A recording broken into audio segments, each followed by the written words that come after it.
当上帝拯救以色列人离开埃及的时候，经过清点有60万成年男子，但最终这60万人中只有2个人进入了应许之地迦南。这究竟是怎么回事呢？这2个人又是谁呢？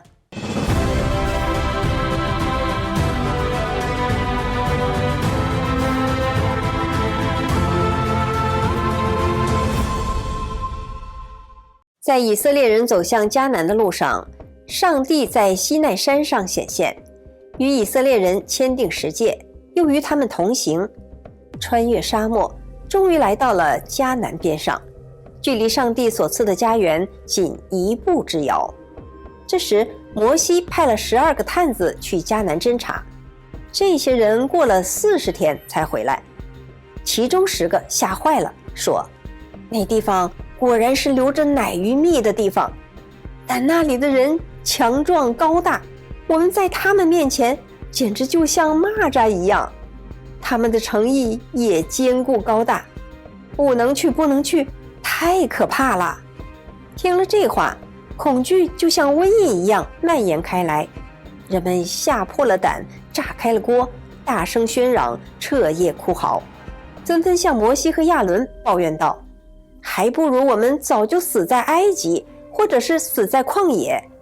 耶和华为什么把我们领到那里，使我们倒在刀下呢？我们的妻子和孩子必被掳掠，我们回埃及去岂不好吗？他们互相讨论着，我们不如立一个首领，回埃及去吧。看看这些人，他们是因为上帝的拯救，才从奴隶的悲惨境界中脱身的，又每天吃着上帝降下的食物玛纳，却转脸就忘了上帝。他们现在说的这些话都是埋怨，全是背叛呐。摩西亚伦听到这些话实在是无语，匍匐在众人面前，想让他们冷静下来。而12个探子中还有2个人没说话呢，他们是约书亚和迦勒。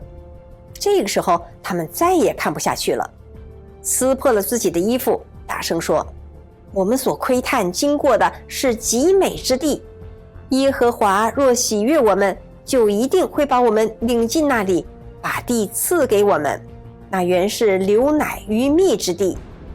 但你们不可以背叛耶和华，也不要害怕那里的居民。迦南人对我们来说就是送上门的肥肉，有耶和华与我们同在，有什么好怕的呢？可这个时候，其他的以色列人觉得这2个人简直是疯了，都想用石头砸死他们。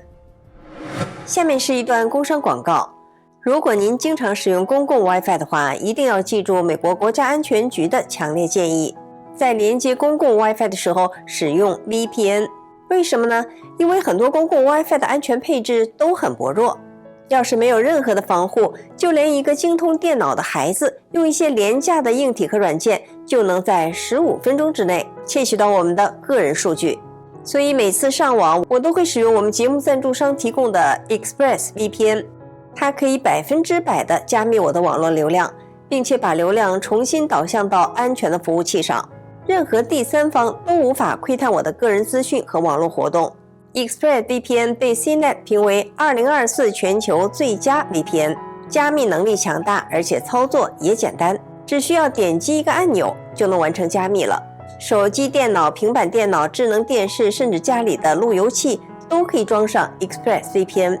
订阅1个账号可以保护8台设备。想保护上网隐私和安全的朋友们，点击视频下方的专属链接 expressvpn.com/culturehistory 就可以获得额外3个月的免费服务，还有30天的退款保证。好，下面继续我们今天的故事。忽然，耶和华的荣光在会幕中向以色列众人显现，上帝显然被这些人激怒了。他把摩西、亚伦招到身边，对他们说，这些百姓藐视我要到几时呢？我在他们中间行了这一切神迹，他们还不信我，要到几时呢？不听从我的话，他们将不得看见我向他们的祖宗所启示的应许之地。凡藐视我的，一个也不得看见。耶和华让摩西亚伦转告众人说，我以我的永生起誓，我将按照你们说的话对待你们，你们的尸体必倒在这旷野，你们中间凡是20岁以上向我抱怨的，必不得进入我发誓应许你们的地方。你们的妇人和孩子，就是你们所说的要被掳掠的，我必把他们领进去，他们就将会了解你们所厌弃的那片土地。至于你们，你们的尸首必倒在这旷野，你们的儿女必在旷野漂流40年，承担你们的罪，直到你们的尸首在旷野消失。按你们侦察那地的40天，1年顶1天，你们要担当罪孽40年。这些报恶信的人都将遭受瘟疫，死在耶和华面前，唯有约书亚和迦勒仍然存活。摩西将这些话转告给以色列众人，于是他们真正的悲剧降临了。果然，以色列人在旷野中漂泊了40年。在这期间，摩西带领出埃及的那一批男子，20岁以上的几乎都去世了，只有约书亚和迦勒还活着。在即将踏入应许之地的前夕，摩西这位伟大的先知也因为没能完全遵从上帝的旨意，犯下了一个错误，从而失去了进入迦南的资格。摩西去世之后，约书亚成为以色列人新的领袖。上帝对约书亚说，你要刚强勇敢，因为你要带领这些人进入我发誓要赐给他们的土地。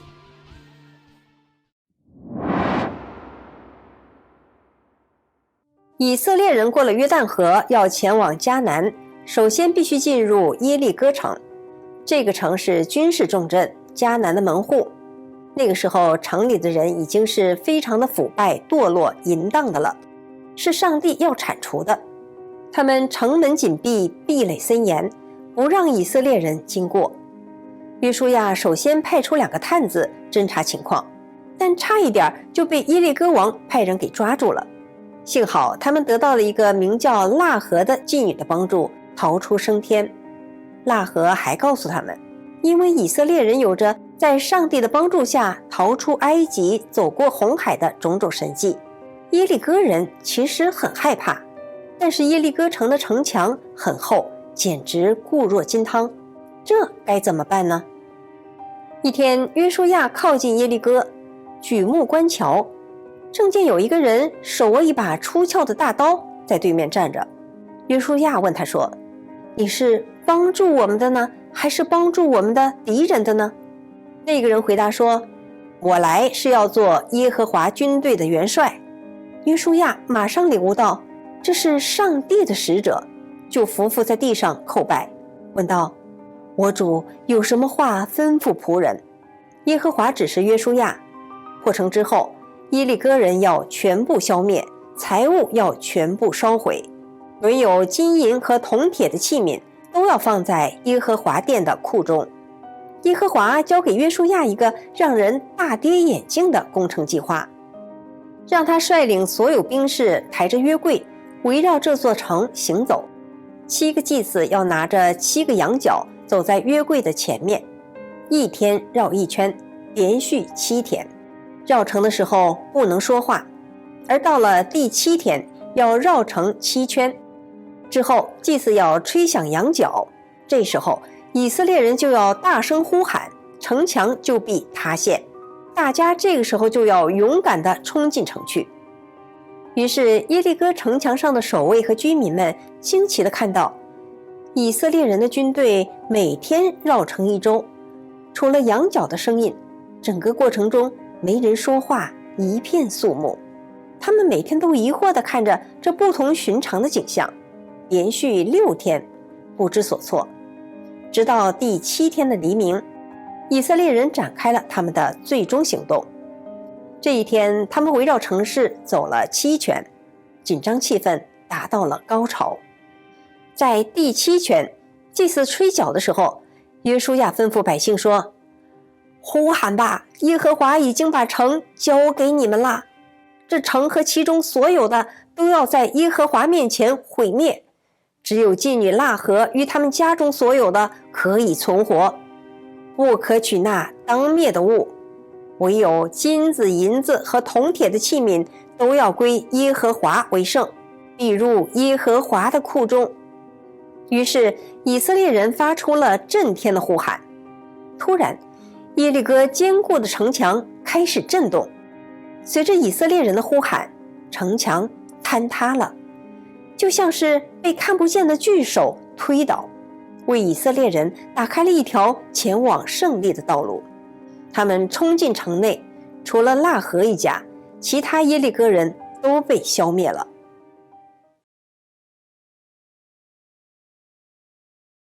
耶利哥城大胜之后，以色列人信心满满地前往下一个目标爱城。然而这一次，他们却遭到了意想不到的失败。约书亚还是先派了2个探子前往爱城。他们侦查回来后，自信满满地对约书亚说：“众民不必都上去，只需2、3千人就能轻松地攻下爱城，没必要让所有的人劳累。”根据这个建议，约书亚派出了大约3000名士兵。然而，战事的发展出乎意料，以色列军队不仅没能攻下爱城，反而遭到惨败。爱城人勇猛反击，以色列人不得不转身逃跑，还有36名士兵不幸被杀。这一突然的转折让约书亚和所有的以色列人震惊和困惑。约书亚痛苦万分，他撕裂衣服，与以色列的长老一起把灰撒在头上，匍匐在耶和华的约柜前，直到夜晚。他向上帝呼求道：“哀哉，主耶和华呀，你为何让我们过约旦河遭遇这样的灾难呢？使我们灭亡？我们不如住在约旦河那边倒好。主啊，以色列人既在仇敌面前转背逃跑，我还有什么可说的呢？迦南人和这地上的所有居民，一旦听说，必定会围攻我们，把我们的名字从地上抹去。”这时，耶和华威严的声音传来，对约书亚说：“以色列人犯了罪，他们违背了我的约，拿走了应该毁灭的东西，还偷窃行狡诈，将那些应毁的东西放在他们的家具里。因此，以色列人在仇敌面前站立不住。”约书亚这才明白，原来有人违背了上帝的指令，私下拿走了不该拿的东西。第二天一早，约书亚让众人集合，依次让每个人前来接受审查。最终，一个犹大支派的男子亚干被查了出来，并承认自己偷拿了金银衣物，并藏在自己的帐篷里。约书亚随即派人去找，果然找到了赃物。约书亚质问：“你为什么连累我们呢？今日耶和华必叫你受连累。”于是以色列众人用石头把亚干连同他的儿女砸死了，他们的尸体和所有的财物都被焚烧，埋在乱石下面。看到这里，您是不是感到很震惊呢？亚干犯了什么滔天的罪恶吗？竟然遭到灭门之祸。按照我们现在通常的观点看呢，这不过是一时的见财起意的偷窃而已。但他的这一点见财起意是违背了与上帝的约定。上帝为什么要去支持背叛的人呢？而没有上帝的支持，以色列人马上就败了，还有36个战士因此阵亡。以色列人首次攻打爱城的失败就这样画上了句号。后来他们重新整顿，再次攻打爱城时，就一举夺取并焚烧了爱城，取得了全胜。这一段历史传奇又震撼，其中表达了一个非常简单明确的信息，那就是对神是相信还是不相信，与神的约定是顺从还是违背，一念之差，天堂地狱。有人说，信则有，不信则无。但哪怕不相信，神的力量照样会作用在每一个人身上，只不过不相信的人感受不到而已。现在的人通常都很难知道自己在生活中为什么会遇到这样那样的麻烦呢？其实很可能就是因为我们的一念之差，违背了天意，做了错事。或许我们以为这不会有什么后果，但有可能对别人已经造成了很大的伤害，而该还的都得去还。后来约书亚带领以色列人攻城略地，战无不胜，迦南成了以色列人的家园。上帝与约书亚同在，约书亚是以色列人杰出的领袖。除了约书亚之外，被上帝允许进入迦南的2个人中，另一位就是迦勒。他即便在85岁的高龄，依然表现出惊人的活力和信念。他请求约书亚赐予一块山地作为他的产业，这是一个充满巨人的地方，正是他在侦查的时候所探查的地方。迦勒相信他可以靠着上帝的帮助征服那里的巨人。